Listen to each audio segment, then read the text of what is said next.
Pois é, meus amigos, bateu um desespero total em Brasília e quando eu digo desespero, eu tô falando de um nível de pânico institucional que eu nunca vi na história do nosso país, porque o Lula convocou uma reunião de emergência no Planalto que simplesmente não estava na agenda oficial do governo, uma reunião que foi adicionada depois, de uma forma discreta, como quem tenta apagar pegadas no chão. E olha só quem sentou nessa mesa, meu amigo, porque a composição dessa reunião por si só já é um escândalo total. Estava sentado ali nada mais nada menos que Alexandre de Moraes, o ministro do STF, Paulo Gonet, da Procuradoria-Geral da República, Gabriel Galípolo, presidente do Banco Central, Andrei Rodrigues, o diretor-geral da Polícia Federal, Fernando Haddad e ministros da área econômica. E isso daqui não é uma reunião comum. Isso aqui é o topo do Estado brasileiro reunido às pressas. E agora eu te pergunto, uma reunião desse calibre foi para quê? Foi para discutir um plano emergencial para a economia brasileira que está estagnada nesse momento? Foi para traçar um caminho de crescimento, para reduzir gasto público, para destravar investimento, atrair capital estrangeiro? Não foi para isso não, cara. Isso aqui, meus amigos, foi uma reunião convocada por causa de uma única assombração, que é o caso do Banco Master. Foi para lidar com o terror, que é a possibilidade de uma delação do Daniel Vorcaro, o dono do Banco Master, e o estrago que esse caso já está causando na imagem do Brasil, mundo afora, do judiciário e das instituições é gigantesco. E quando um presidente da República convoca uma reunião de emergência por causa de uma investigação envolvendo um banco privado, cara, isso aqui não tem nada de normal. O que um presidente da República, um executivo, vai ter que se meter com isso, cara? Isso é um sinal total de pânico, um sinal de que o sistema inteiro entrou em modo sobrevivência. Porque na teoria, um país sério, investigação criminal é com quem? É com a Polícia Federal, Ministério Público e com a Justiça seguindo um rito. Executivo não tem que se meter. E ainda entra um detalhe extremamente importante que torna tudo ainda mais sujo, mais podre e mais grave do ponto de vista institucional, que é a pessoa do Alexandre de Moraes, que estava sentado nessa mesa, o mesmo Alexandre de Moraes,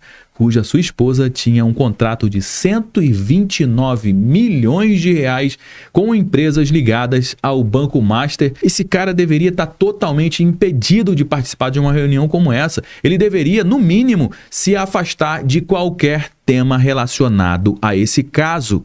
Mas não, ele estava ali sentado, participando. Isso aqui, meu amigo, é a fotografia da falência moral do sistema brasileiro. Isso aqui é a confirmação na prática do que muita gente já suspeitava, ó. Faz muito tempo que as instituições estão se misturando. Tá tudo virando um bloco só. Político, jurídico, executivo, judiciário, órgãos de investigação, órgão regulador, tudo sentado na mesma mesa quando uma bomba estoura e coloca todo o sistema em risco. E aqui é onde entra o ponto-chave dessa história toda, porque o mais bizarro disso tudo não é o Alexandre de Moraes participar dessa reunião. Isso também é bizarro, mas é o Sidônio Palmeiras está participando dessa reunião, que é o secretário de comunicação da presidência, o chefe da propaganda do governo Lula. Agora me explica, o que o homem da narrativa está fazendo numa reunião extremamente importante que supostamente envolve investigação criminal com Banco Central, Polícia Federal, PGR e Supremo Tribunal Federal, hein? Porque comunicação não entra para apurar, comunicação entra para controlar o dano, para controlar narrativa, e aí é onde entra esse trabalho do Sidônio Palmeira. A comunicação entra para alinhar versão, comunicação entra para definir o que pode e o que não pode ser dito para o povo, o que vai ser escondido e como essa história vai ser vendida para a velha mídia. Ou seja, do jeito que essa mesa foi montada, isso não parece combate ao crime organizado. Isso aqui parece comitê gestor de crise, parece reunião de contingência para minimizar os estragos. E curiosamente, o Lula acabou de vir a público e ele fala em derrotar o crime organizado. Você está entendendo a sincronia dos fatos? E como se isso já não fosse grave o suficiente, tem um ponto aqui que muda o patamar e torna essa história história ainda maior é que esse caso já está internacionalizado, o mundo inteiro está olhando para tudo isso. O Brasil entrou no radar internacional de instabilidade. Os Estados Unidos já estão emitindo alertas de risco na região por conta do cenário de tensão, risco de ações militares, de instabilidade operacional em voos da América Central e América do Sul. E quando isso acontece, meu amigo, a grana, o dinheiro, o investimento, obviamente foge, porque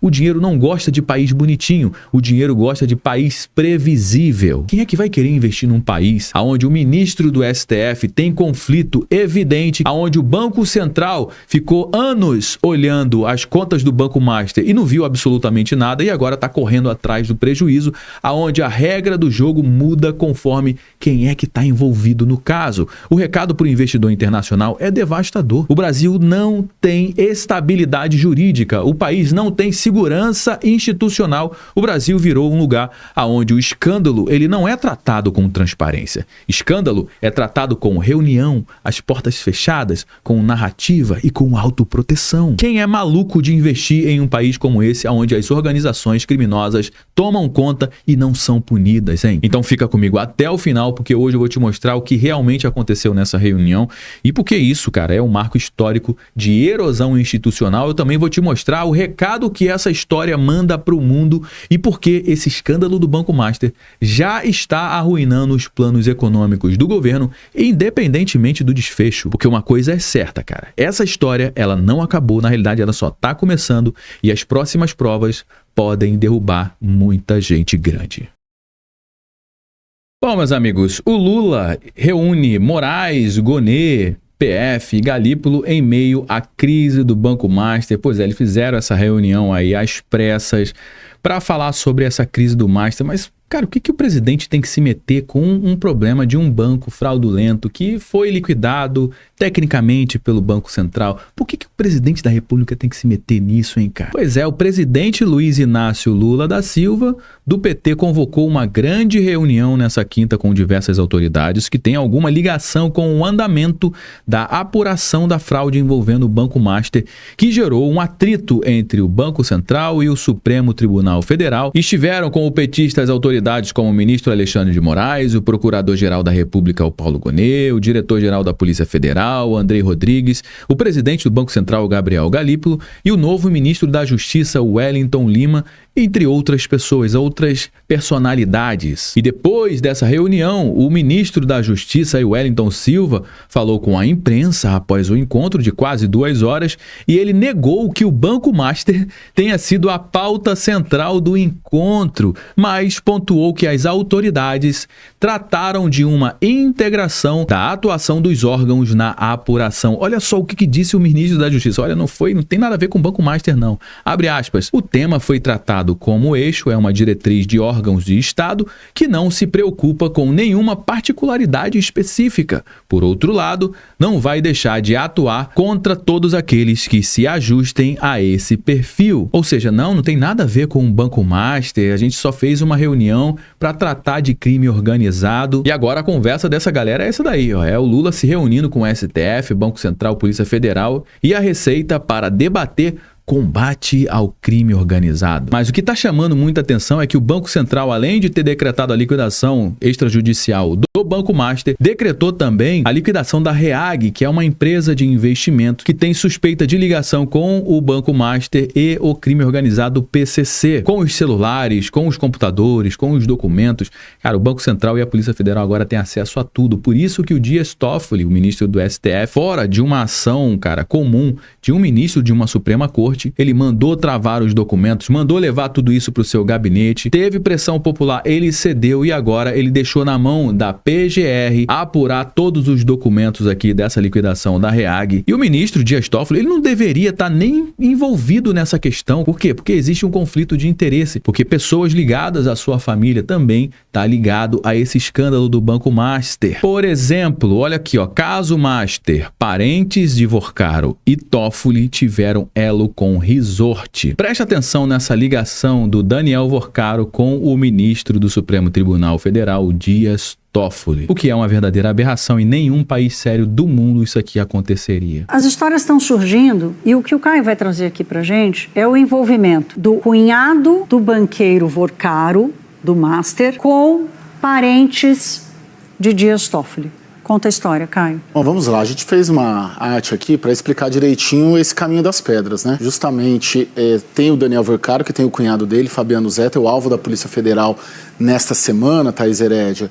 E ele é o único cotista desse fundo Leal, que por sua vez pôs recursos aqui, salvo engano, 20 milhões de reais, nesse fundo Arlen, que é um fundo que comprou a participação no Tayaya Administração e Investimento. E o que é o fundo Tayaya? Essa compra da participação do fundo Arlen, ele compra a participação em 2 negócios de 2 primos do Dias Toffoli, José Carlos e o José Eugênio Dias Toffoli. É interessante a gente ver como tem uma linha dos investigados com o juiz investigador, que é uma aberração, né? Ter o juiz investigador no nosso sistema judicial, mas é o que o Dias Toffoli está fazendo.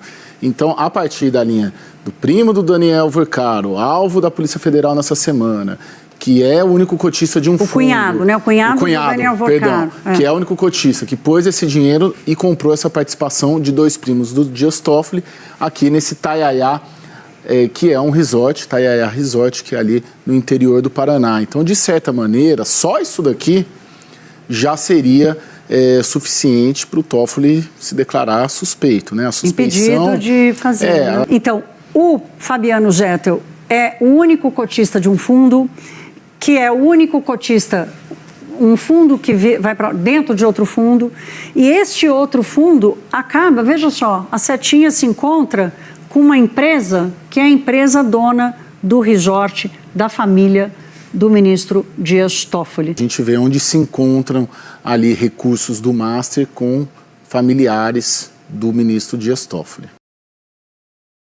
Agora, meus amigos, aqui é onde a história fica realmente bastante perigosa, porque o escândalo do Banco Master não é somente um caso criminal, não é uma investigação apenas de fraude, isso aqui virou um evento econômico, um desses eventos que mudam a percepção internacional sobre um país. Reputação é o que decide se o Brasil vai receber investimento, se vai gerar emprego, se vai expandir a sua indústria, se vai ter crédito barato, se vai ter crescimento. Porque no mundo real, o capital ele não vai aonde tem discurso bonitinho. O capital vai para onde tem estabilidade jurídica, vai para onde tem instituições confiáveis, vai para onde o investidor sabe que a regra não muda no meio do jogo. O que o mundo está vendo nesse momento, meu amigo, é um Brasil onde o sistema parece reagir como um bloco único quando a bomba explode, onde as instituições parecem mais preocupadas em controlar danos do que garantir transparência, aonde a sensação é de que a lei não vale igual para todo mundo. Se o país realmente é sólido, por que o presidente convocaria uma reunião de emergência fora da agenda com o STF, PGR, Banco Central, Polícia Federal e a equipe econômica, hein? Isso aqui passa a imagem de um país seguro? É óbvio que não. Isso aqui passa a imagem de um país instável, onde a instabilidade jurídica é o veneno mais caro para a economia. E essa instabilidade é pior do que recessão, é pior do que inflação em certos momentos, porque a instabilidade jurídica mata o investimento na raiz. Ela faz o empresário olhar e dizer, cara, eu não vou colocar meu dinheiro aqui não. Ela faz o investidor estrangeiro olhar e dizer, cara, isso aqui virou um risco muito grande, sabe o que eu vou fazer? Eu vou tirar o meu dinheiro daqui. E é exatamente isso que acontece quando o risco institucional entra na mesa. E aí o que o governo faz? Ele vai ter que aumentar imposto, vai ter que apertar ainda mais o setor produtivo, vai ter que aumentar a arrecadação na marra, criando um ciclo que asfixia ainda mais a economia. Quem é que paga a conta disso? É o ministro? É a turma que está lá em Brasília? É óbvio que não. Quem paga a conta é quem trabalha, quem empreende,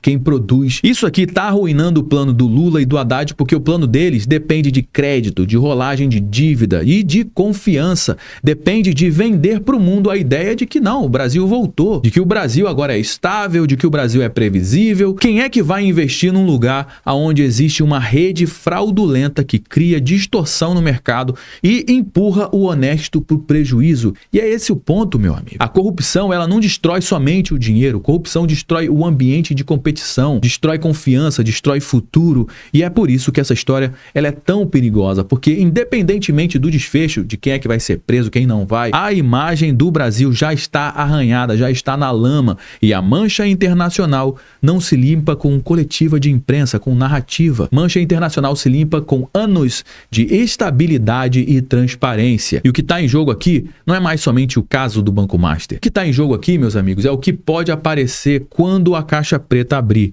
E se abrir, você pode ter certeza que vai ter muita gente grande caindo.